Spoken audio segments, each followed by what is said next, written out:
欢迎收看 Tvbs 我是主持人林芳颖。今天呢，我们要跟大家介绍的这一本书呢，就是我手上这一本由 Tvbs 出版的《金三角》。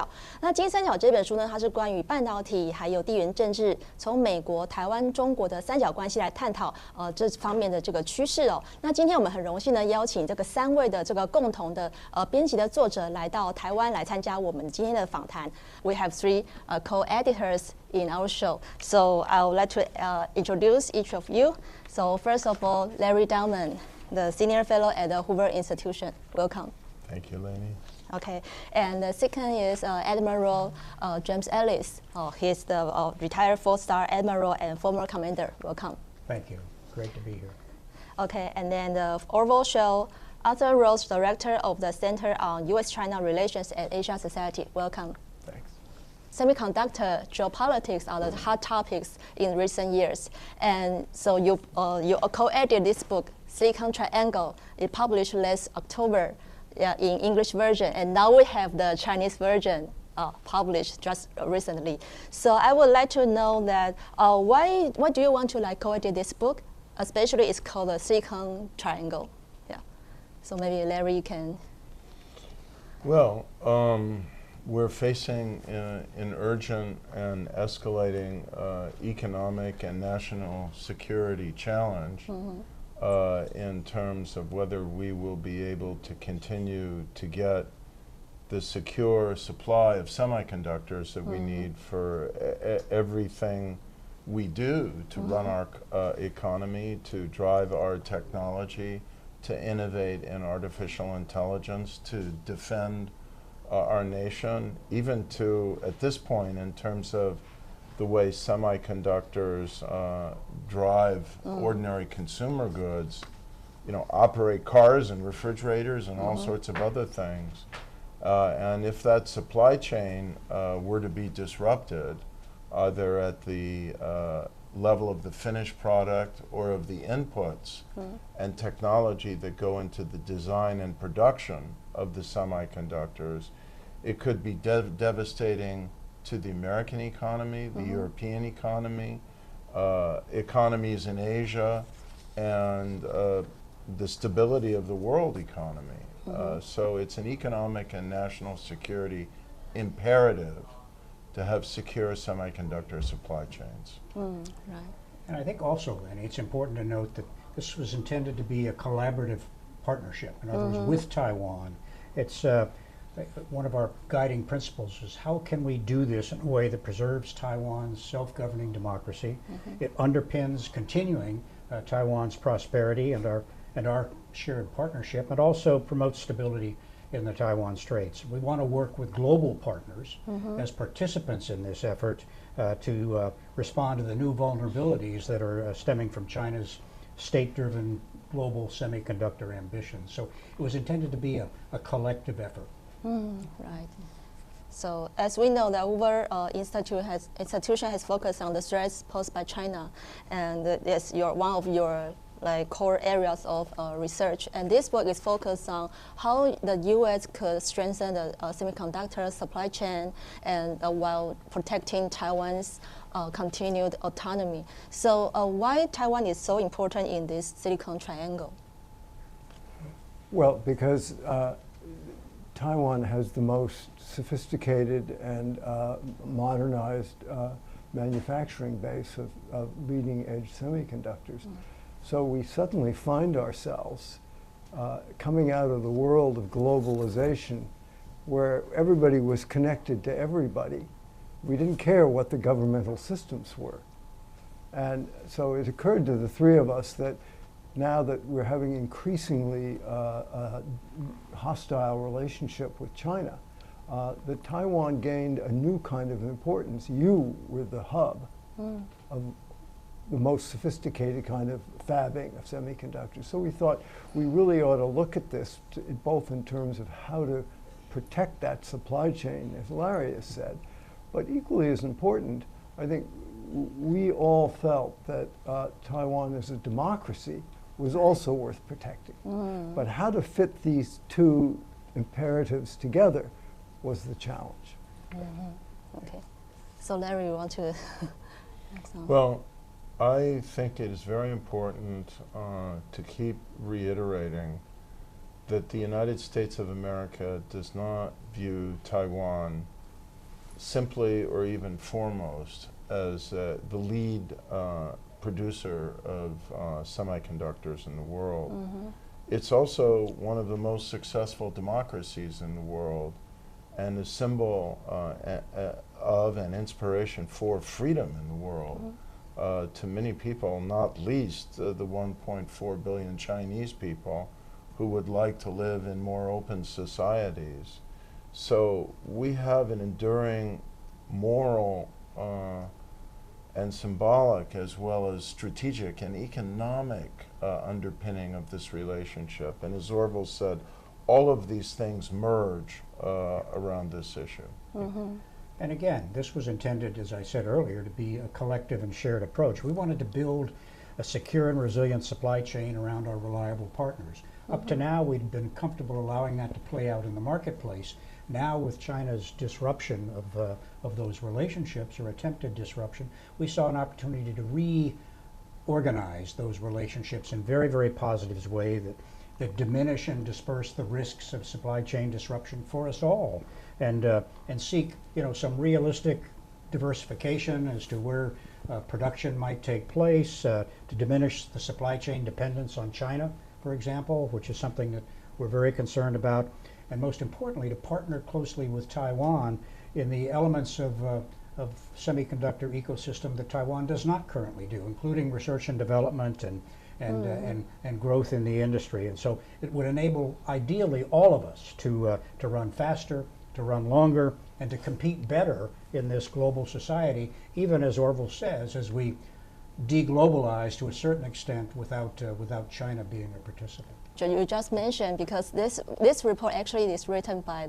a working group. They spent like 18 months to finish this report, and in this report it says like it's not enough to simply constrain China. It's not even enough to innovate in design, and the U.S. should run faster, harder, and have with longer term vision. So what else do you recommend the U.S. government to do more in the next few years? I think. Go ahead. I think one of the most logical things that we all agree on is that as the world begins to divide in a different way, and it looks like it's dividing into two more or less or increasingly decoupled market systems, we need to bring together allies, partners, and friends. And the dividing line is really, what kind of a government do you have? If you have an autocratic government, you will use things like people's dependence on your supplying them with microchips to punish them, to cut off their supply. So that is a reality that we're all facing. So as we rearrange this sort of market supply chain, I think we three very much agree that we cannot ignore the political nature of the country from which we become dependent for whatever it is, but nothing is really quite as important to the entire world production system than microchips. And even though it may be strange to have a retired military guy talk about the free market and the free market economy, one of our goals is to build a workable free market that benefits everyone. It's our view that it's going to be very, very difficult and very expensive for governments to subsidize these efforts over the long term. And so we need to build a collaborative shared market amongst ourselves where everyone can produce the products that they are best fitted to produce. We have diversity of supply and production, and yet we also have the economic realities that allow people to make a fair profit and so that money can be reinvested in the research and development that's so essential to our continued leadership, our shared continued leadership in this essential ecosystem. Yeah, we have a lot of recommendations for U.S. policy, and they're not all outward looking in terms of what we should do to restrain China and keep it from unfairly dominating global semiconductor supply chains and stealing intellectual property, all of which it's been trying to do. We are at risk of a world in which China would use predatory pricing strategies to try to drive out competitors and then dominate the supply of semiconductors, particularly at some of the more lower end or legacy nodes of production. We also have a lot to say about U.S. economic and competitive policy in terms of reducing regulatory barriers to the building and effective operating of semiconductor plants. We've made some progress in this regard, and the CHIPS Act, of course, is providing significant subsidies for TSMC and others to begin to build greater semiconductor manufacturing facilities in the United States, like the one that's being built in Arizona. But we just need to do so much more. In the end, it's not going to be subsidies from the U.S. government that raise America's productive capacities. It's going to be less imposing regulation, whether it's environmental or otherwise, more business-friendly taxation schemes. As everyone in Taiwan knows, we have work still to do to finish a treaty on double taxation that would enable the freer flow of talent between the U.S. and Taiwan. And I think a theme that runs through the book is partnership, partnership, partnership among democratic allies in Asia, Europe, North America, and so on, and among other countries that simply don't want a neo-totalitarian state of 1.4 billion people to be able to gain such a commanding presence in this market that they'd have one more way of controlling the world. We don't need that.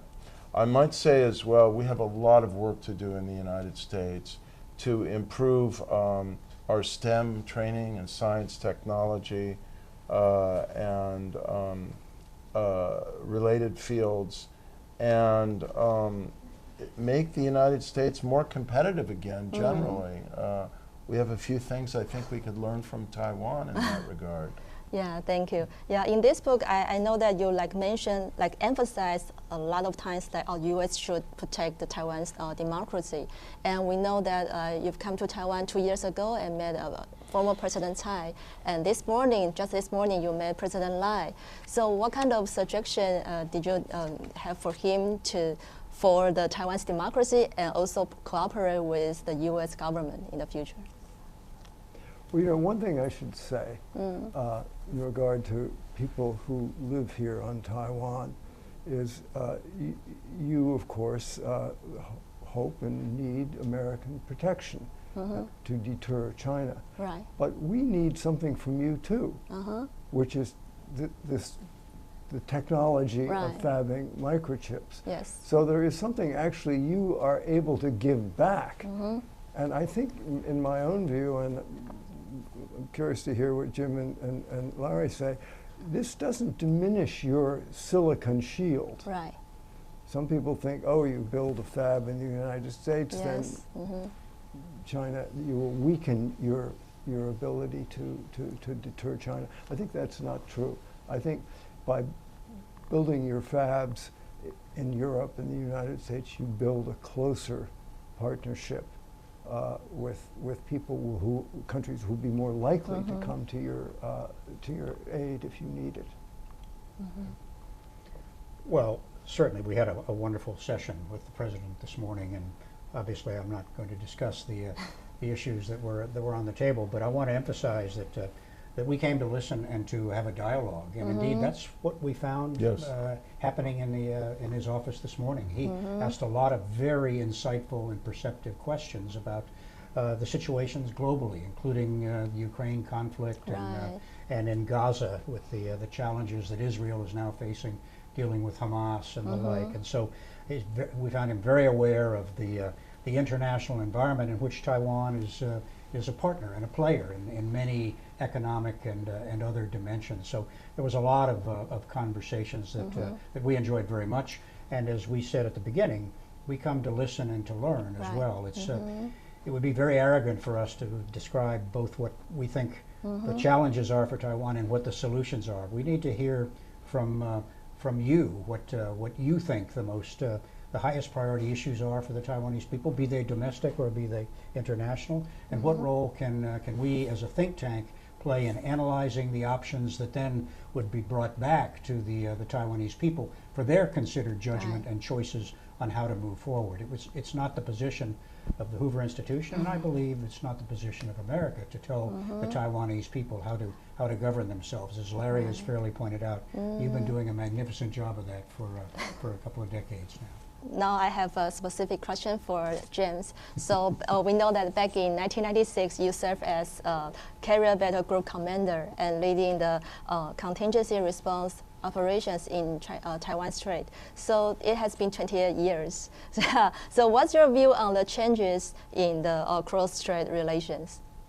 Well, obviously, and this is, my grandchildren would say, well, duh. Things have changed dramatically since in 28 years. Right, the situation with China, its rise and prominence on the military side, on the economic side, all of these things have created a new environment.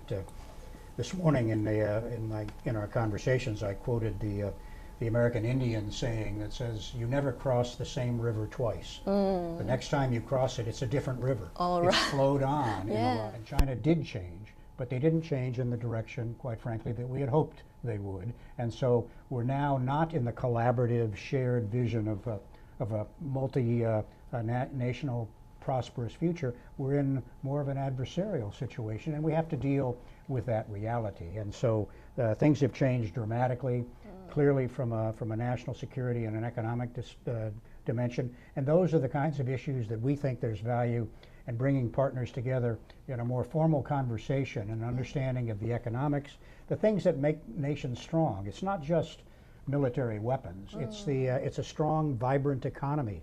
It's the freedom that people enjoy. It's the ability to travel. It's the ability to choose your own profession. All the things that we value are such an important part of that collaboration. And we see an opportunity now to deepen those relationships, to more formalize them in some cases, if that's appropriate, but to make sure that each is seen according to their own needs and not the dictates of a separate power who, as Larry indicated, might wield undue influence in trying to shape our behavior. So things have changed dramatically, but change is constant. It's kind of an oxymoron in some cases, but change is always with us.